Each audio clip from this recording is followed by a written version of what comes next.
Hoje a nossa prosa é sobre uma força que vem transformando o campo brasileiro, que é a mulher no agro. Nossa convidada trocou o consultório pela fazenda. Formada em odontologia, Patrícia Marra deixou a profissão para assumir as terras da família. E hoje conduz ao lado do marido o cultivo de soja, milho e sorgo na região de Catalão, em Goiás.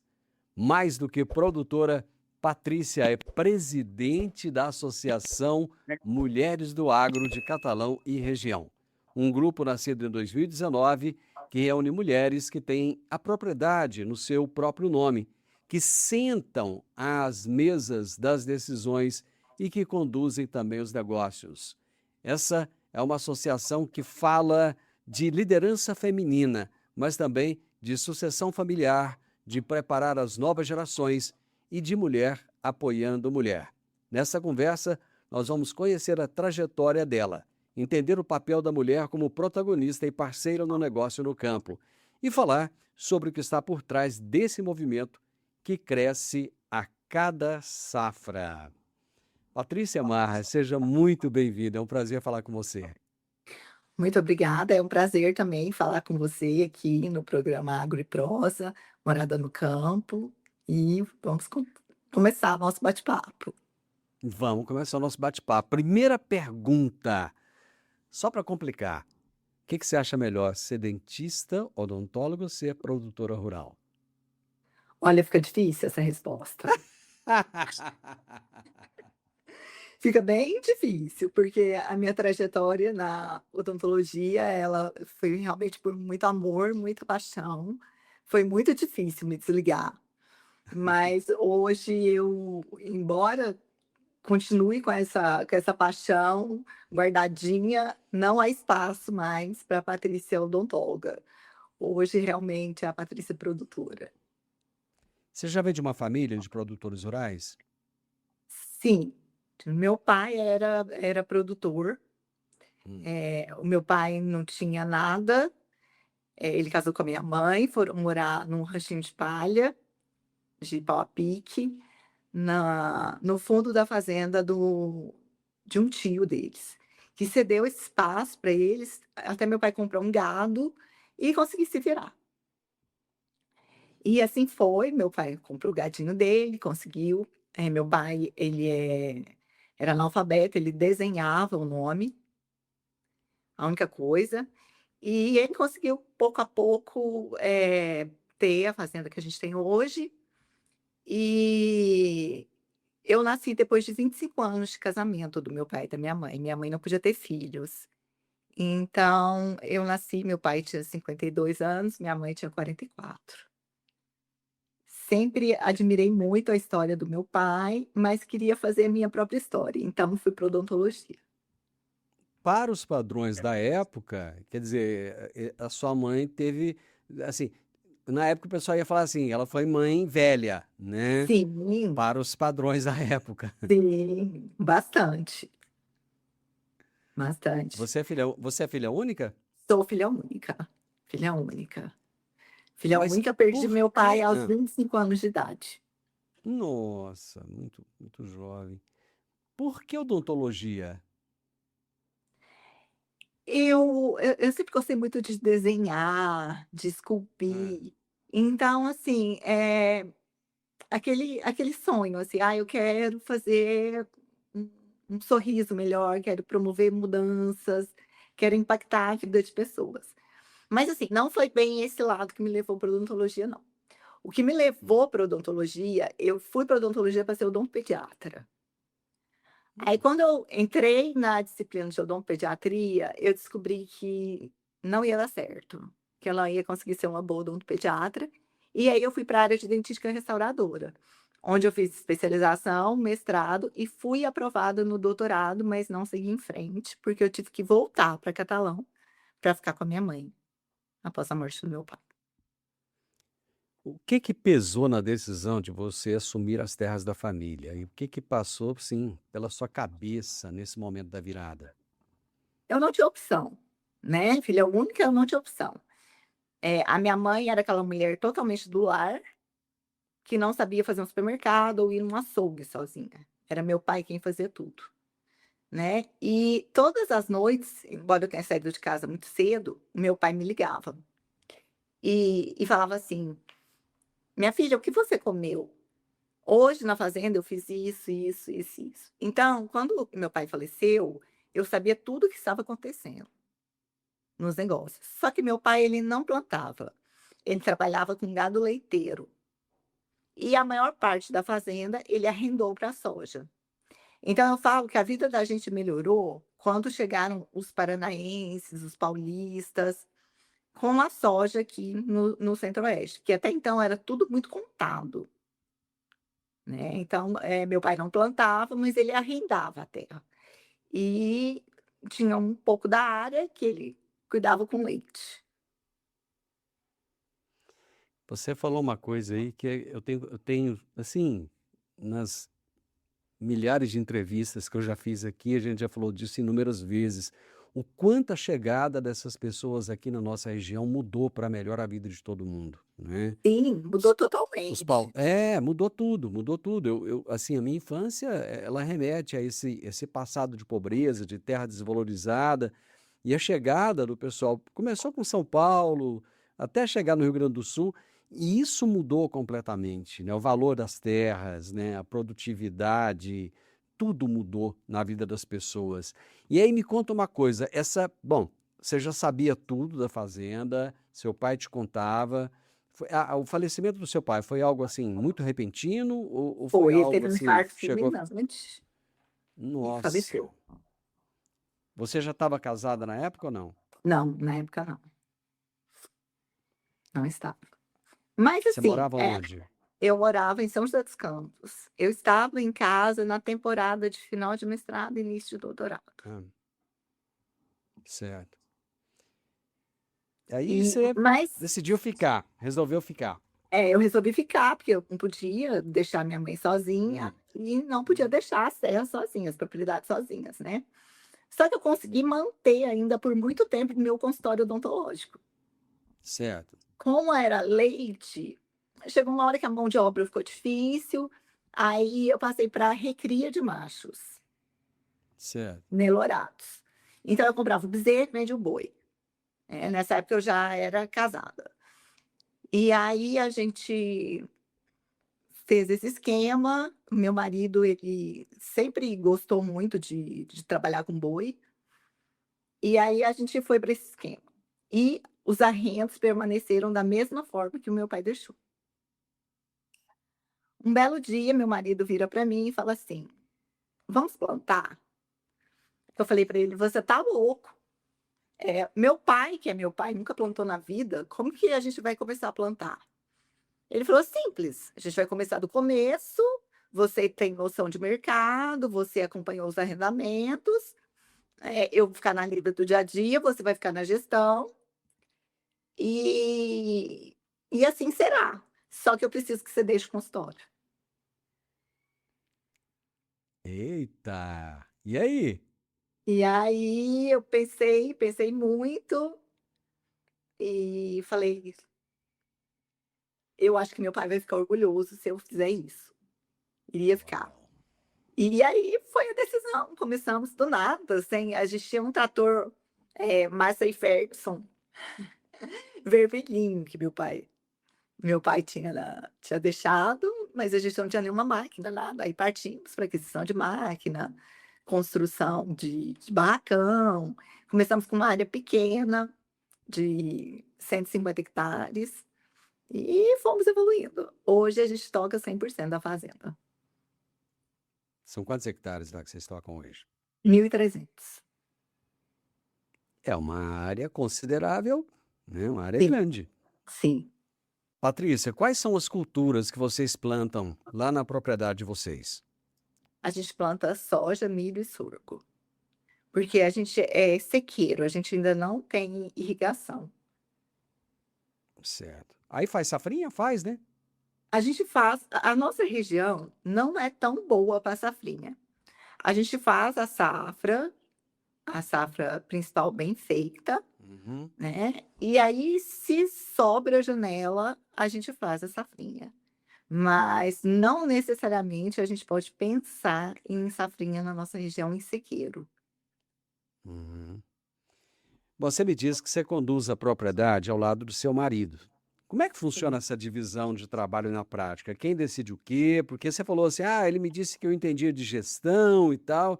sim, Onde você buscou esse conhecimento de gestão? Porque você era odontólogo até então, quer dizer, você sim. foi buscar esse conhecimento, né? Onde você buscou e hoje como é que vocês dividem as atividades, as questões administrativas e questões técnicas? Bom, a gente aprendeu junto, buscamos junto, assistimos fomos a várias fazendas, né, visitamos várias propriedades e a gente fez mais ou menos um piloto do que seria pra gente. Então, assim, começamos para aprender mesmo, inclusive o nosso gerente, nunca tinha trabalhado com produção de grãos. No começo, foi mais o Fernando quem conduziu. Porque no meio desse processo, eu engravidei novamente e tivemos um filho dentro do espectro autista. Então o que estava programado para eu realmente largar o consultório e ir para a fazenda, teve que esperar um pouco, já com tudo encaminhado. Então meu marido ficou mais lá no dia a dia, né, e eu bem no lado de gestão mesmo, de números, né, do lado de fora da porteira.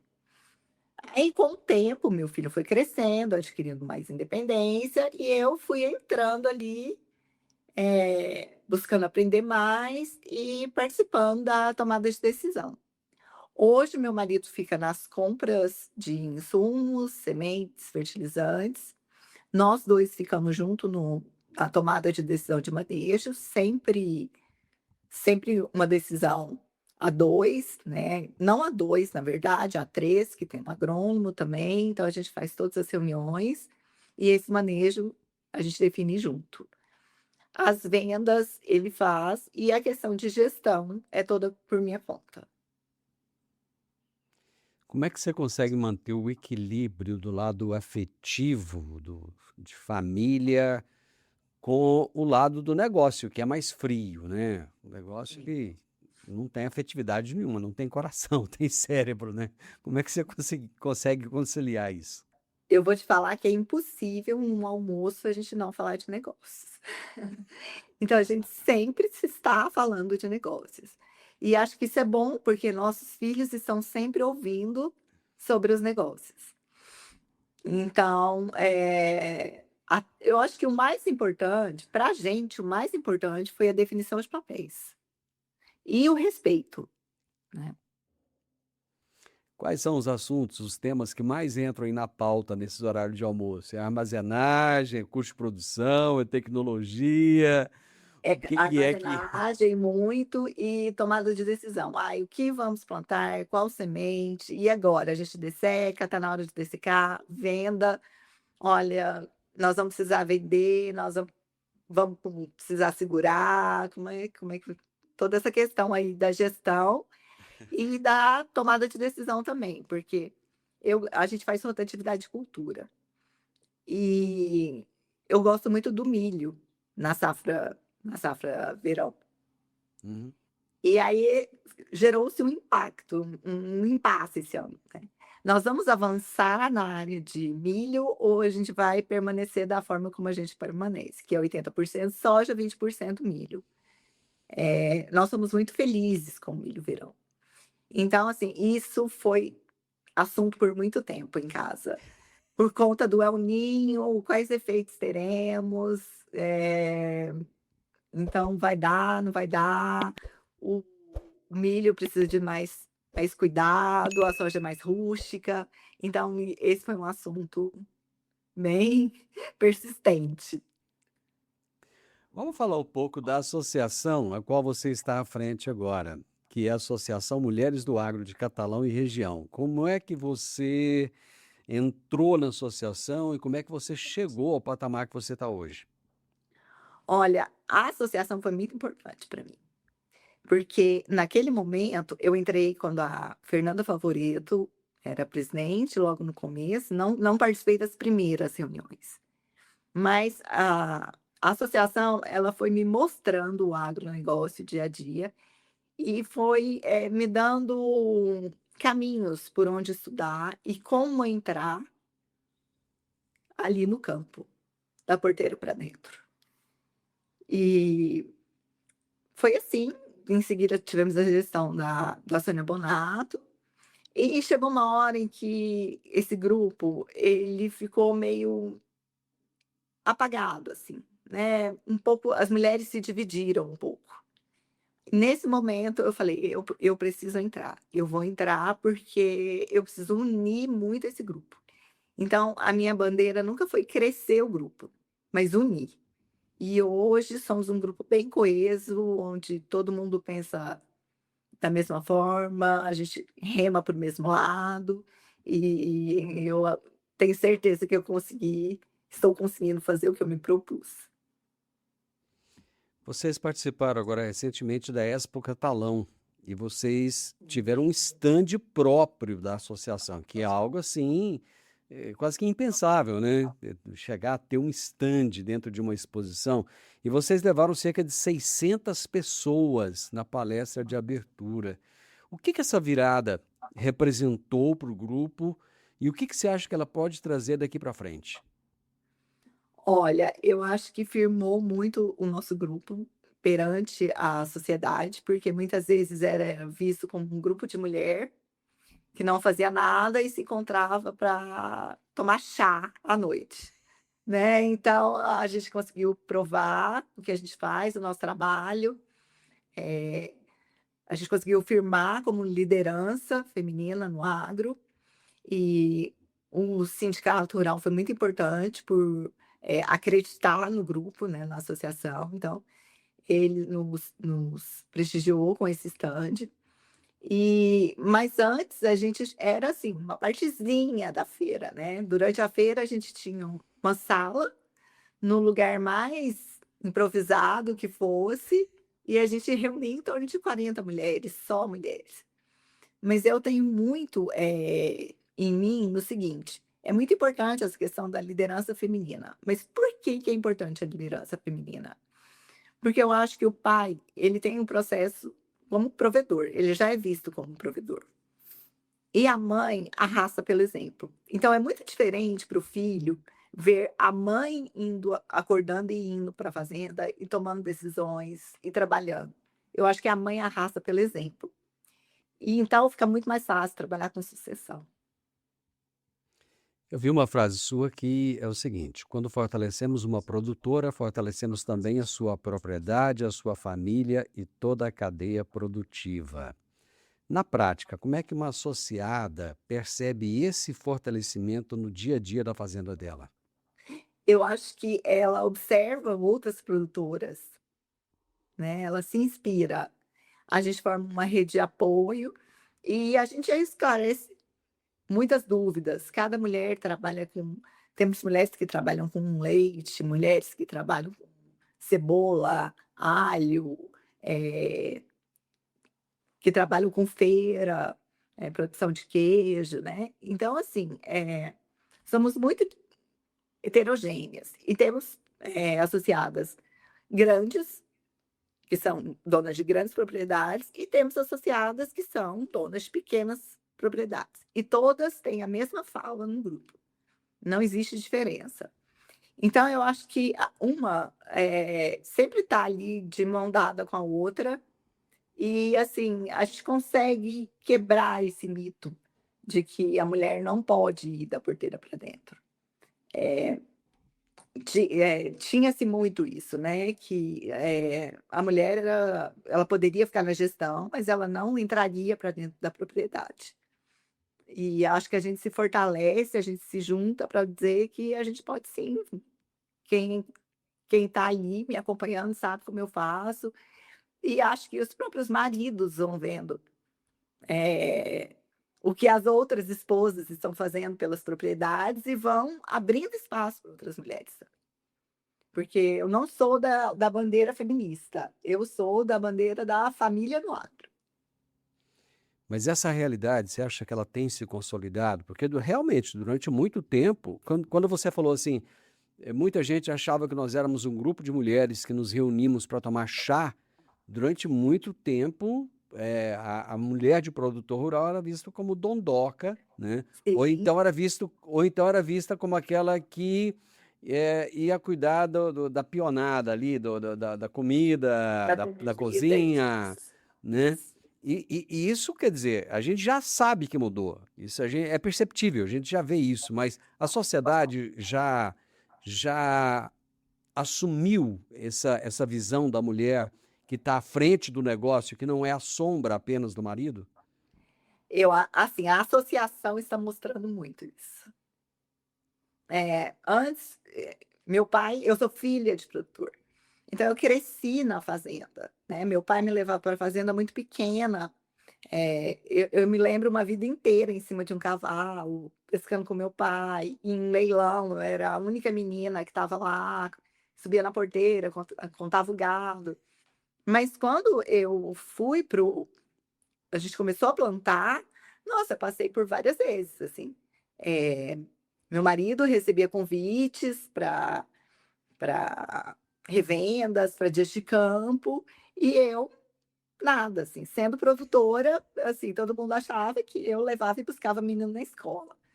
Então eu Uhum. acho que, você não precisa gritar, né, as pessoas vão vendo seu trabalho, vão acompanhando, e aí isso vai acontecendo de forma natural. Mas a gente precisa ter uma postura,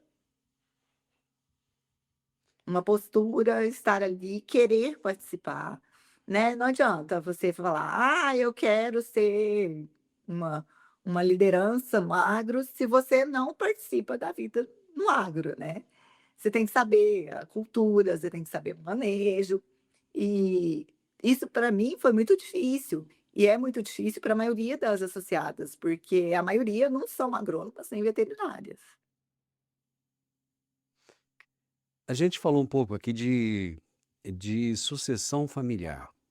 Como é que vocês tratam esse tema na associação e como você sente que está essa questão hoje? Porque existe uma preocupação. O produtor rural brasileiro, ele ainda é jovem comparado com o europeu, comparado com o americano, mas ele está envelhecendo.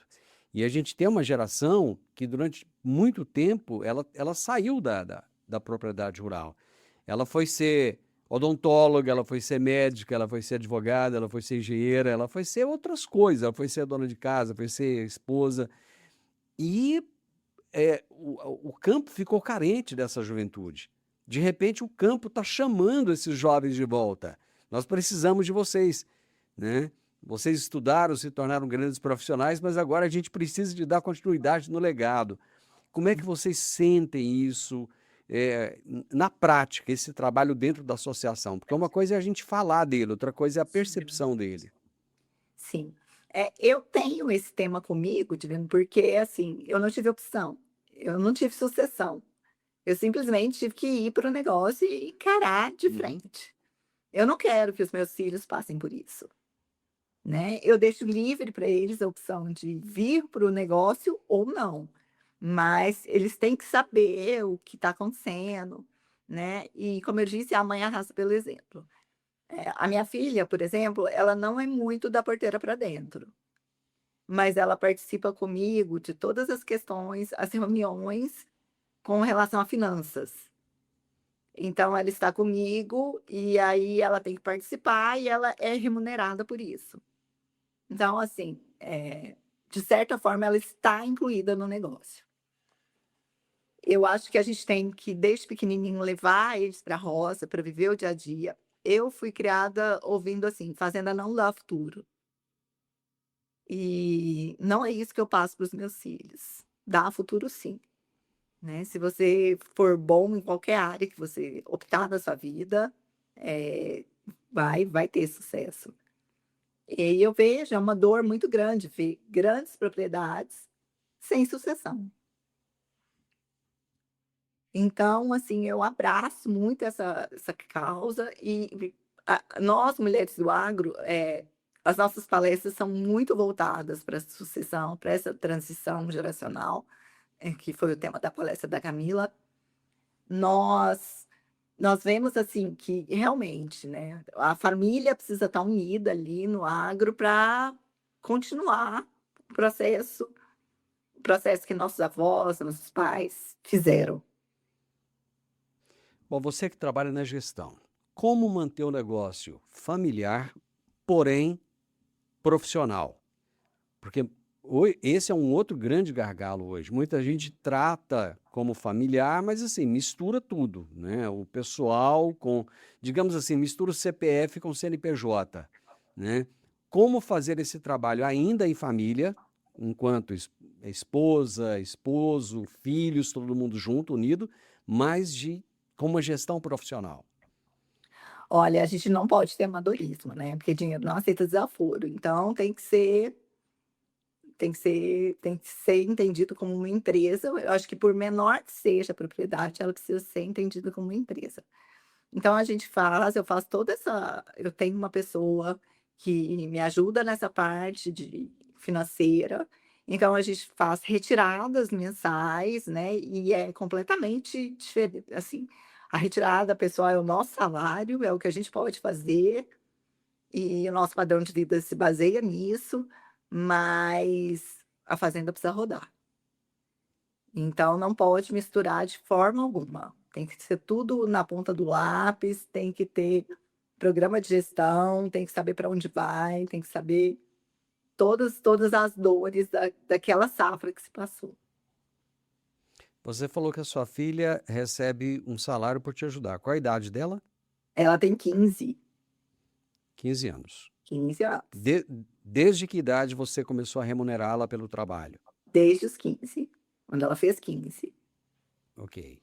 Mas ela Ela entende que quer isso é um fazer trabalho. entende que nesse momento é um trabalho.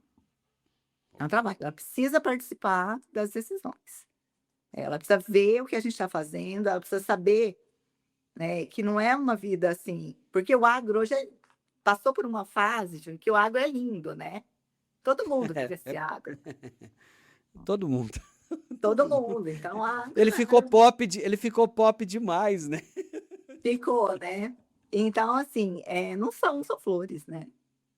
Não Não. são, o dinheiro não nasce em árvore, então assim, de onde vem, o que sobra, para onde vai. Então eu sou muito assim com os meus filhos, tentar criá-los de acordo com as possibilidades e para que eles entendam e sintam na pele isso, e deem valor. Que conselho você daria hoje para uma mulher que é esposa de produtor rural, sente vontade de participar, de estar junto ali na gestão, no trabalho, mas ela ainda não teve coragem, ou talvez ela não tenha tido espaço para isso, para chegar no marido e falar assim: Oi, eu quero estar junto com você. Não vai funcionar ela chegar para o marido e dizer: "Oi, eu quero estar junto com você". Ah, não? Não vai funcionar, não vai funcionar, não funciona. E nem para o Como é que pai, e nem funciona? para o pai, sabe. Eu acho que se deve ir, se aproximando do negócio, vendo como funciona, acompanhando um dia ali em campo, eh, estudando, e aí você vai dando, assim, à medida que você vai entendendo, vão surgindo conversas para que seu marido se sinta seguro em confiar no que você está falando. Então eu acho assim, não é homem, não é mulher, é competência. Você precisa não adianta bater de frente, é um negócio ainda predominantemente masculino, não adianta bater de frente, não adianta o pai eu não tive a sorte de ter o meu pai ali do meu lado, mas eu vejo que, assim, tem pais que têm muita dificuldade de passar o bastão para os filhos, né. Eu acho que isso precisa ser muito sutil, de uma forma muito sutil. Isso vai acontecendo no dia a dia. A partir do momento que você quer, você vai entrando ali, se aperfeiçoando, vendo onde você mostrando que o que você fala, você tem propriedade. Eu acho que a mulher ela tem um feeling para isso, ela tem um Ela sentimento tem para o isso, a feeling para isso. capacidade de fazer isso. Até É. maior do que o homem, né? O homem Sim, não, e o a homem gente já quando enxerga ele quer, ele vai. A mulher não, ela consegue ir comendo conquistando aos pelas poucos aquilo beiradas. que ela quer. É, exatamente, exatamente. É isso mesmo. Você falou Você falou certo. Olhando para frente, olhando para a associação, você estará presidente até quando? Até junho do próximo ano. Até junho do ano que vem. Isso. Pode vir assumir um outro mandato ou não pode? Tem que haver Não, um... não, nosso estatuto não prevê reeleição para que todos participem desse processo. Isso é ótimo. Daqui a alguns anos, quando você olhar para trás, o que você gostaria de que tivesse mudado? Você viu aquele filminho do Neymar? Que o menino tá lá e chegou outro Neymar, chegou outro. Vamos fazer aquele filminho com você. De repente você vai chegar para aquela menina e vai falar com ela e olhando para trás, o que você gostaria de ver, que mudança você gostaria de ver, o que você diria também para Patrícia Marra do futuro? Olha, eu diria o seguinte, cuide do que é seu, honre o legado que seus pais deixaram, e é muito importante você saber o que você está fazendo. Mesmo que o filho, o adolescente, não queira entrar na fazenda, de alguma forma ele precisa se conectar e entender pelo menos um pouco para colocar alguém ali cuidando do negócio para ele, né. Então eu diria, escute seus pais, aprenda. Que bacana, que lindo. Patrícia, obrigado por me dar a honra, o privilégio de te ouvir, de conhecer um pouco da sua história. História tão bonita. Toda história bonita é feita de dificuldades. Não existe história bonita feita só de flores, né? Como você diz, nem tudo são flores.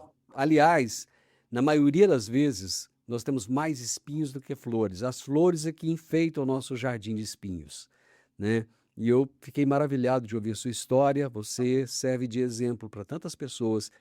Você pode ter certeza que muitas mulheres estão te ouvindo agora e que vão querer daqui para frente mudar alguma coisa na vida. Obrigado, viu? Eu que agradeço. Foi muito bom participar e compartilhar um pouquinho da minha história aqui com você.